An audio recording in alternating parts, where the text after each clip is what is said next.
So hello my dear future bankers, welcome back to my channel. In today's video once again I'll be talking about one of the major subjects जो कि बहुत सारे aspirants का एक weak point होता है and that is English.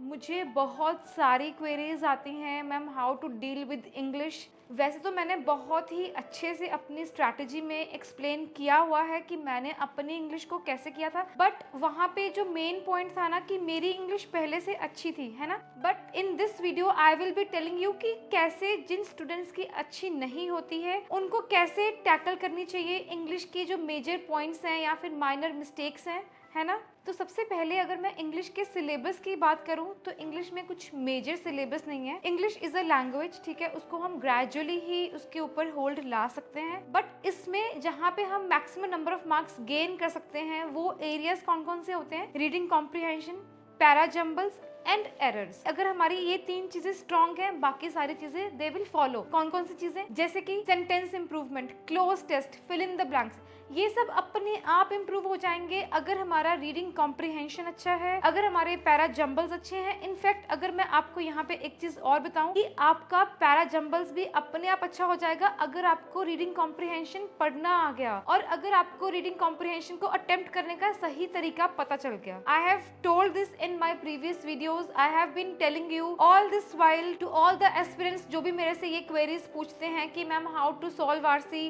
Ma'am how to attempt in English. और maximum students का यही डाउट रहता है कि मैम हमारे इंग्लिश में एक्यूरेसी नहीं आ पाती है, और मैं ये चीज़ इतनी बार आपको बता चुकी हूँ कि इंग्लिश में एक्यूरेसी तभी आएगी अगर आपकी रीडिंग हैबिट अच्छी है और अगर आपका अंडरस्टैंडिंग लेवल अच्छा है। अगर आपने एक एडिटोरियल पढ़ा, उसको आपको समझने में कितना टाइम लग रहा है वो आपको डेली नोट डाउन करना होता है कि आपको आज इतना टाइम लगा ये एडिटोरियल पढ़ने में। मैंने भी जब स्टार्ट किया था मुझे भी बहुत टाइम लगा था एडिटोरियल पढ़ने में, समझने में, बल्कि मैंने तो उसका एक समरी भी लिखा था अपनी नोटबुक में, मैंने अपनी स्ट्रैटेजी वीडियो में भी दिखाया हुआ है, वहां से आप चेक कर सकते हो। बट वही है, विद टाइम मैं अंडर 15 मिनट्स पूरा एडिटोरियल समझ लेती थी अलॉन्ग विद द वोकैबुलरी, है ना। But these things take time. आपको कंसिस्टेंसी मेंटेन करके इंग्लिश को आगे लेके जाना होगा, है ना। तो वैसे तो बहुत सारे रिसोर्सेज हैं प्रैक्टिस करने के लिए, आपको यूट्यूब पर बहुत सारे रिसोर्सेज मिल जाएंगे, बट अगर हमें अच्छे लेवल की प्रैक्टिस करनी है, ये मैंने अपनी लाइव स्ट्रीम में भी बताया था। सारे एस्पिरेंट्स जो मुझे पर्सनली पूछते हैं मैं उनको भी यही रिकमेंड करती हूँ कि अगर आपको इंग्लिश की प्रैक्टिस करनी है तो आपको स्मार्ट किड़ा के टॉपिक वाइज, सेक्शनल वाइज सारे लगाने चाहिए, क्योंकि स्मार्ट किड़ा का लेवल एग्जाम लेवल से थोड़ा सा हाई होता है और मुझे लगता है जब हम हाई लेवल की प्रैक्टिस करते हैं तो हमें एग्जाम लेवल बहुत ईजी लगता है। And once again let me tell you, English plays a major role in selection and rejection in the banking examinations. Reason being क्योंकि इसमें आपको डिस्क्रिप्टिव भी आता है। अभी इंग्लिश स्ट्रॉन्ग है तो आपका क्रिटिकल रीजनिंग अपने आप स्ट्रॉन्ग हो जाएगा। Critical reasoning is all a game of English, ठीक है। उसके बाद इंग्लिश तो है, ये तीन चीज़ें आपकी अपने आप स्ट्रॉन्ग हो जाएंगी अगर आपका इंग्लिश अच्छा है। तो स्मार्ट किड़ा ने सारे एस्पिरेंट्स की वीकनेसेस को देखते हुए एक बहुत ही अच्छा कोर्स लॉन्च किया है, एंटायरली बेस्ड ऑन इंग्लिश, ठीक है। That is smart read. ये मेरे टाइम पर नहीं था, बट जब मैंने देखा I was amazed to see the features. And to get the maximum discount you can use my code TGMAX, ठीक है। And I am very much sure कि इससे आपको बहुत सारा बेनिफिट मिलेगा अपनी प्रिपरेशन में, but it's up to you, आपको परचेज करना है, यू कैन परचेज इट, ठीक है। Now I will show you कि इसमें क्या क्या फीचर्स हैं एंड इससे आप अपनी रीडिंग हैबिट्स को एंड रीडिंग कॉम्प्रिहेंशन को कैसे इम्प्रूव कर सकते हो। प्लस इसमें आप वोकैबुलरी बहुत एक अच्छे वे में रिवाइज कर सकते हो and also you will get to read the editorials in a very easy way along with the vocabulary, ठीक है। So I'll show you what exactly is inside Smart Read. जैसे कि हमने इसको ओपन किया, ठीक है, तो इसमें क्या है ना, आपको इट्स लाइक आपको अगर आपने एक लेक्चर कंप्लीट किया तो ही आप नेक्स्ट लेक्चर पर मूव कर पाओगे and you have to do this daily. And अगर आपको मैं यहाँ पे एक चीज़ और बताऊँ, इनका जो सबसे अच्छा मेन पॉइंट ये है कि अगर किसी भी एस्पिरेंट को until 1 month जिसने ये रेगुलर क्लासेस करी हैं उसको अपने आप में कोई भी इम्प्रूवमेंट नहीं दिख रही है, he will be getting all the money he paid back. I mean, this is one of the rarest features I have seen in the banking industry. So you can try buying this. Now I will show you what's exactly inside this.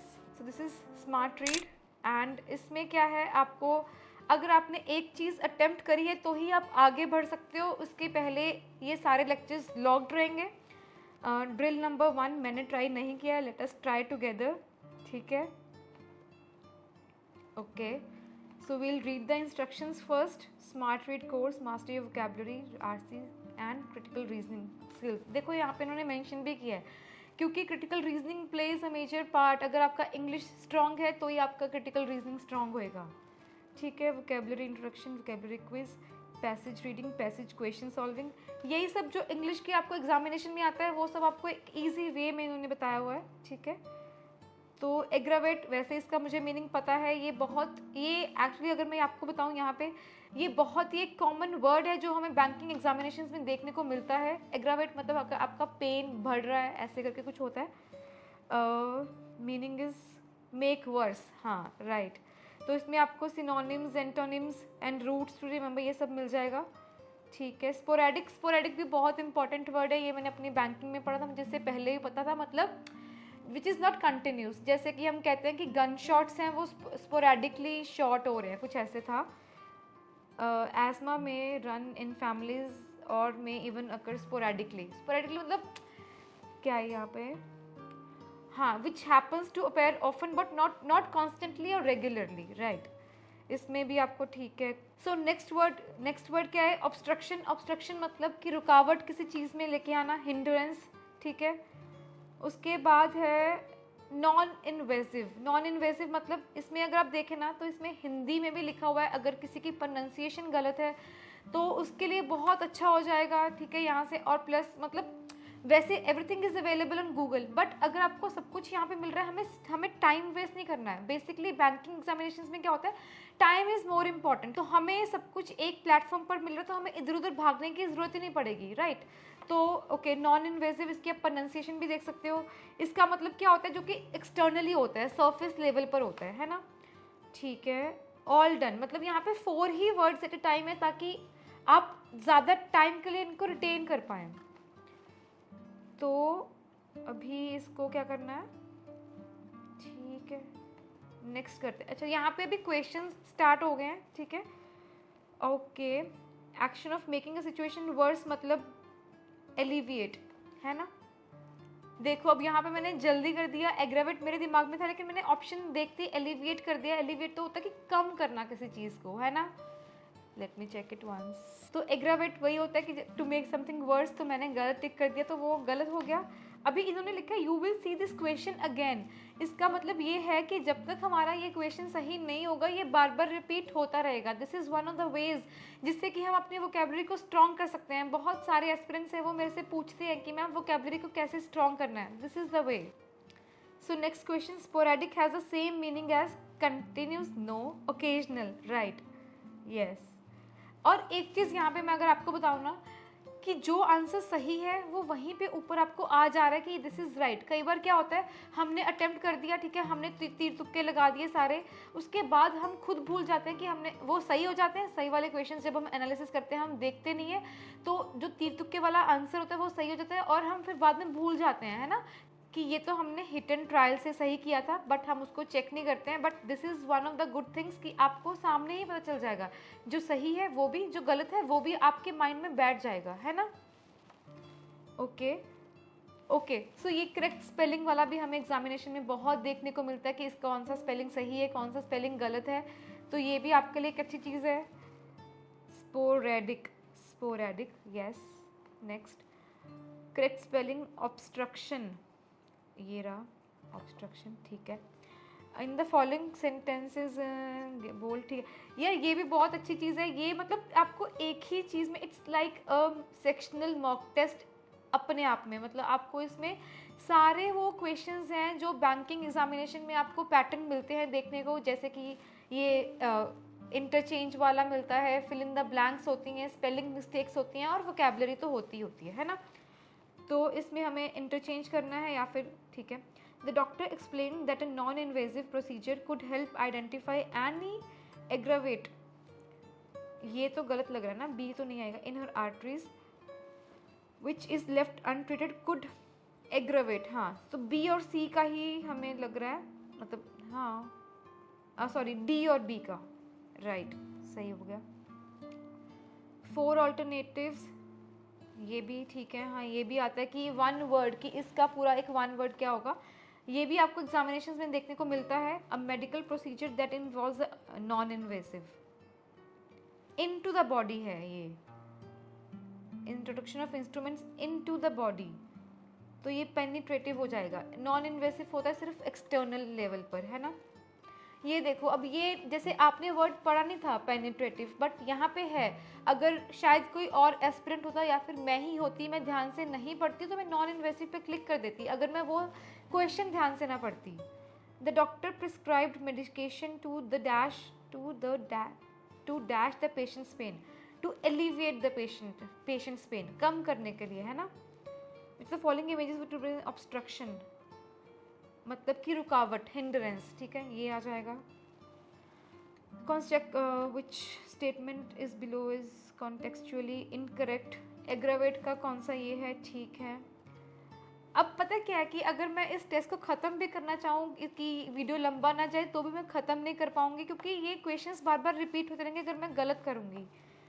The soothing music help, नहीं ये तो गलत हो गया ना। Creating aggravate मतलब बढ़ाना, ये गलत हो गया, हाँ नेगेटिव है ना एग्रावेट वर्ड, तो ये पॉजिटिव को थोड़ी जाएगा।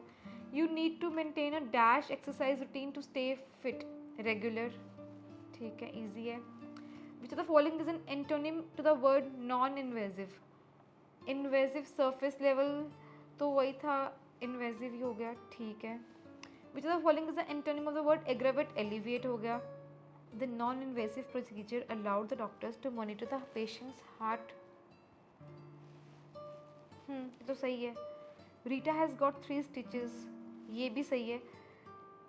तो यार मुझे लग रहा है कि ये सारे करेक्ट हैं, गलत है, ओके ये पढ़ लेते हैं यार। Stitches refers to medical procedure, okay तो यार मैं ही गलत पढ़ रही थी यहाँ पे। नॉन इन्वेसिव मतलब स्टिचेस वो एक्सटर्नल सरफेस लेवल पर होता है, तो ऑब्वियसली स्टिचेस तो वैसे ही होंगे ना, राइट ठीक है, ये ध्यान रखेंगे हम लोग। अभी ये क्वेश्चन दोबारा से देखने को मिलेगा।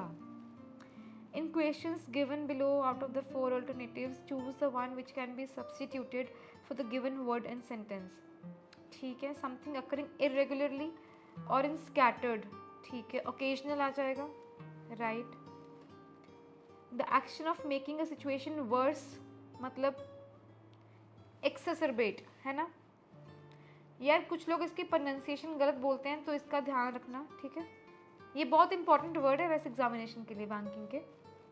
विच sentence below is contextually incorrect in its word non, ये फिर से आ गया ना, अभी तो हमें इसका पता चल गया कि रीता वाला ही इनकरेक्ट है, ठीक है।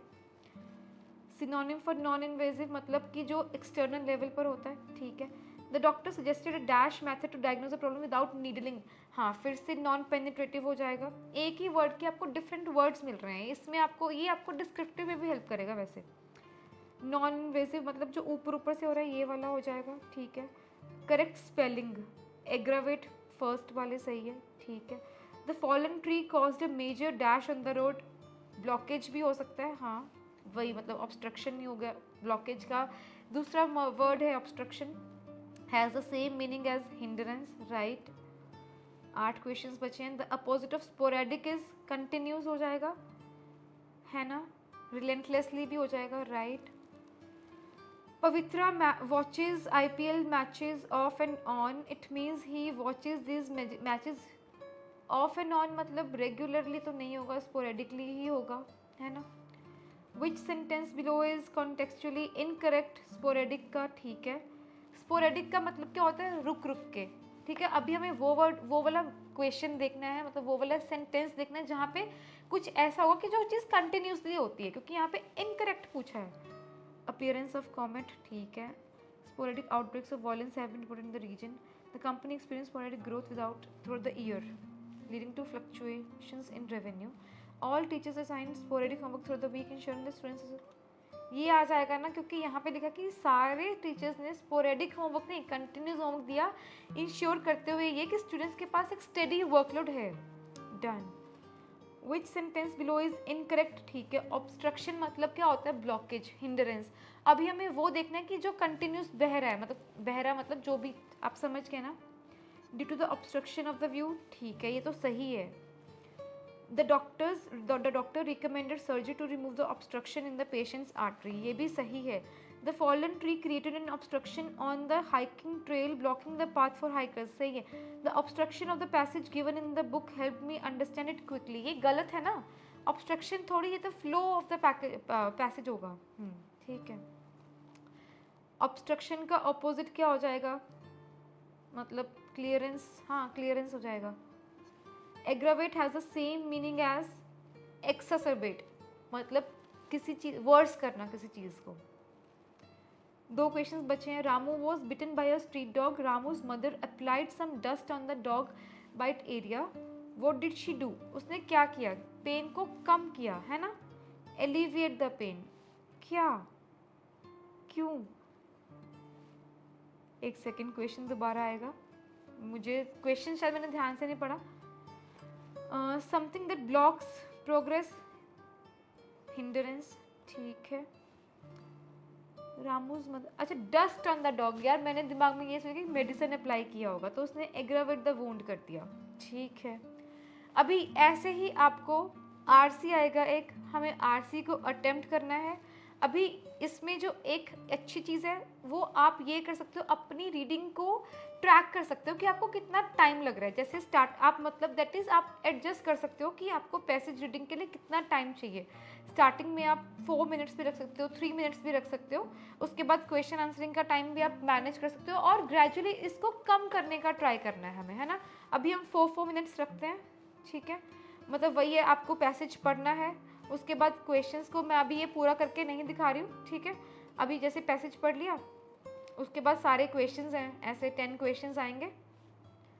अभी जैसे एग्रावेट का तो हमें पता है, ये तो हम ऐसे भी टिक कर सकते हैं, बट ठीक है, विल सबमिट द ड्रिल, ठीक है। उसके बाद आपका रैंक आ जाएगा, आपको सॉल्यूशंस देखने को मिलेंगे और आपके वीक एरियाज देखने को मिलेंगे, एंड बस। और जब हम सोल्यूशन पे क्लिक करेंगे तो आपको सारे यहाँ पे सोल्यूशंस मिल जाएंगे। हाँ, तो मुझे लगता है ये कि बहुत अच्छा एक वे है अपनी इंग्लिश की इम्प्रूवमेंट को ट्रैक करने का। If you want you can try this out, and इसमें जो अच्छी चीज़ यही है कि अगर आपने 1 मंथ कंटिन्यू किया, उसके बाद भी आपको इम्प्रूवमेंट नहीं दिखी, then you can get the money back, ठीक है। और बट इसमें वही चीज़ है यार, मैं आपको जैसे बोलती हूँ, आपको कंसिस्टेंटली पढ़ना पड़ेगा, कंसिस्टेंसी मेंटेन करनी पड़ेगी किसी भी सब्जेक्ट को अगर आपको एस करना है ना। तो यही था यार आज का video. You can try this out and happy studying, पढ़ते रहिए। नेक्स्ट वीडियो में मैं कुछ और इम्पोर्टेंट आपके लिए लेके आऊँगी। टिल देन हैप्पी स्टडिंग, पढ़ते रहिए, बाय बाय।